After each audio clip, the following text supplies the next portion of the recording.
as far as we can tell, he knew that he was inheriting a strong kingdom. He also knew that he was inheriting one that had deep divisions, and some of those divisions were religiously. The Anglican Church, or the Church of England, the state church, was clearly in charge and had been. But he had a bunch of disgruntled Catholics who felt like they had been kicked out, and for all practical purposes they had. He had a bunch of disgruntled Puritans who felt like that the state church still looked too Catholic. And he, like I think any monarch as much as anything else, Elizabeth certainly had been, that would have been true for her.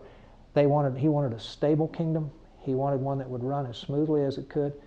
I don't know personally what his level of religious devotion was, and I don't know that it would have been a critical thing for him necessarily. He wanted a stable kingdom, and religion was powerful, and he was trying to direct it and use it and profit from it and not let it be explosive as it had been the previous century.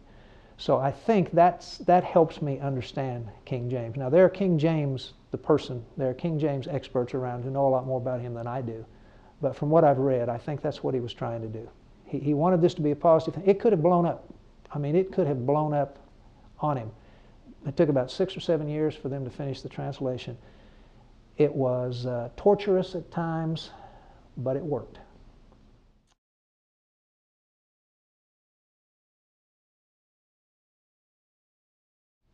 Well, and I don't want to be unkind, because there's some great people. I had a fine student at the seminary that I taught in San Francisco. He was absolutely convinced that the King James Bible was the only legitimate translation and would argue.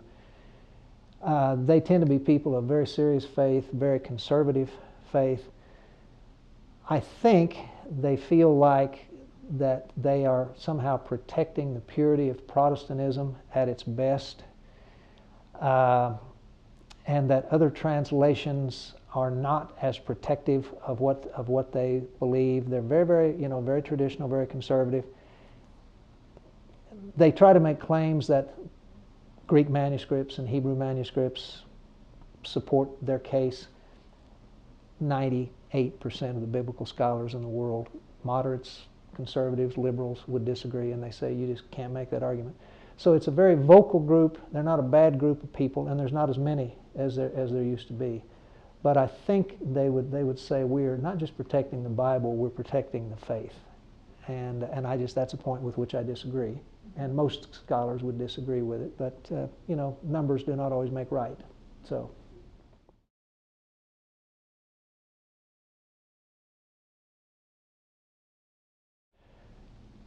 If I'm just reading for beauty and for wonder, King James is as good as it's going to get. Because, I mean, that Shakespearean language, the language of the stage, the language of the literature of the day is magnificent.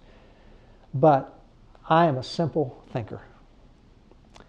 And I like direct, simple language as much as possible. And the other translations provide that for me. I want them to be as accurate as they can be, and I'm not a great linguist, so I'm not one that's going to be able to say, oh, well, that Hebrew word should be translated like this, or that Greek word. I don't have that capability. What I do have are tools that tell me how they use that capability and how they got to these particular words. And I like it to be as simple and as direct as it can be. And we just had such great translations come down the pipe the last decades. I mean, just great translations. My students, in my biblical studies courses, they'll all be using the same basic 6 or 7 translations, and every one of them are excellent. I mean, I wouldn't disagree with any of their translations. They're not as flowery as the King James, but they're solid. They're based on good scholarship, and that's what you're after. I'd like to believe I'm reading pretty close to what the text actually said. I mean, that's the issue.